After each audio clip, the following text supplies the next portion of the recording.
Hi guys, welcome back. So, is British and Irish Lions selection biased? Now, it's a bit subjective. We talk about things all the time on this channel about selection, about the numbers from each country being selected, and are certain coaches biased towards their own teams? Well, I thought I'd have a look at the numbers, bring up some pie charts, and actually let you guys decide what you think. And some of the results were actually quite surprising to challenge my preconception. So it'll be interesting to see what you guys make of it as well.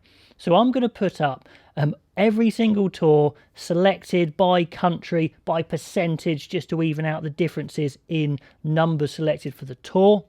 And I'm only using numbers of players initially selected, so not players that were replaced halfway through or added in to bolster the squad. The players each coach wanted right at the beginning, whether they got injured or not. Okay, so I'll pop it up on the screen so you won't see me for a while. You can see all those pie charts there.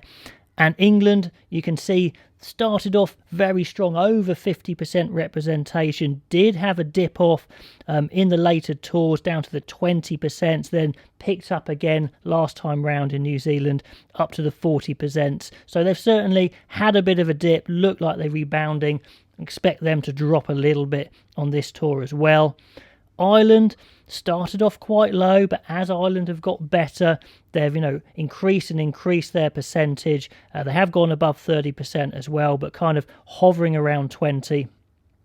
Wales, again, just creeping up their percentage from the 20s into the 30s, so they've made a few gains.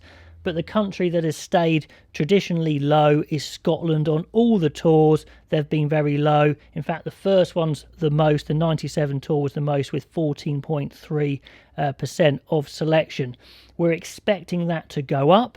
But what I want to show you is this graph mainly, the percentages, the overall percentages, if you like. England dominating the overall percentages up to 40%, so nearly 40% of the players on all the tours selected for England. And then we've got Ireland and Wales fairly close, but Wales ahead, and Scotland only averaging just over 8% of the players. Now, with this bias thing, I wanted to challenge my preconception that Warren Gatland picked more Welsh players than anyone else. He was a bit more of a biased selector. That's what I've got in my head, and maybe some others have in their head. So just have a look at this. Warren Gatland actually, sure, he's just a bit over the average, but it's not massive. It's not massive at all. In fact, you can see the biggest increases there. The big increases are also in Ireland. Scotland does go down a little bit, but I was expecting Warren Gatland's Welsh selection to be much higher than the average, and it's not at all. Plus, of course, Wales did so well under Warren Gatland. They were, the best team for a while as well, so you'd expect it to go up, but it's not as dramatic as myself or maybe even you may think. So is Warren Gatland a biased selector? I wouldn't say he is towards Wales particularly. Is everyone a little biased towards Scotland? Well, that's possible. They've stayed traditionally low. You could say it's a meritocracy, but it's still incredibly low. Let's see what happens in this tour.